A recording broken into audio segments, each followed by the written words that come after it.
আসসালামু আলাইকুম, সবাই কেমন আছেন? আশা করি ভালো আছেন। তো আজকে সবাইকে স্বাগতম জানিয়ে আজকের ভিডিওটি শুরু করছি। আজকের ভিডিওতে থাকছে মজাদার এই মূলার ধারা।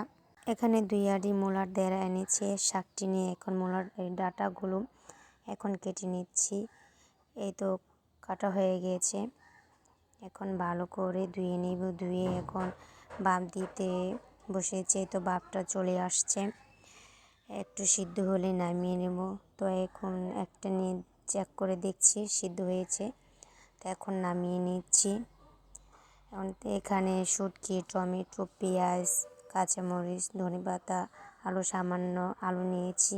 এই শীতে মূলের ধারাটা জাস্ট খেতে খুব অসাধারণ। বাসায় ট্রাই করে দেখবেন। তো আমি এই মূলের ধারাটা শুটকি দিয়ে রান্না করব, লোট্টার শুটকি। তো এখানে শুটকি দিয়ে দিয়েছি, তার সাথে রসুন বাটা, আদা রসুন বাটা দিয়েছি। হালকা পরিমাণে এখন ভেজে নিব। তারপর সামান্য পরিমাণ পানি দিয়ে হলুদ, মরিচ, যাবতীয় কিছু দিয়ে ভালো করে কষিয়ে নিব। বিশ্বাস করবেন, আমার থেকে এই মূলার ডাঁটাটা মূলার ডাঁটাটা আমারটা অনেক ভালো লাগে। আপনারা একবার ট্রাই করে দেখবেন। বিশেষ করে শুটকি দিয়ে রান্না করলে খেতে জাস্ট অসাধারণ। তো এখানে আলুগুলো মাঝারি পরিমাণে একটা আলু নিয়েছি। আলুগুলো কষিয়ে এখন ঢাকনা দিয়ে ঢেকে দিব। তো ভালো করে কষিয়ে এখন এই মূলার ডাঁটাগুলো ঢেঁড়াগুলো দিয়ে দিব। ভালো করে একটু এখন কষিয়ে নিব। এই শীতে এই মূলা শাকের ডাঁটাগুলো পাওয়া যায়। বিশেষ করে শুটকি দেওয়া রানলে বেশ খেতে ভালো লাগে। তো এখন সামান্য পানি, টমেটো ও লবণ দিয়ে দিয়েছি।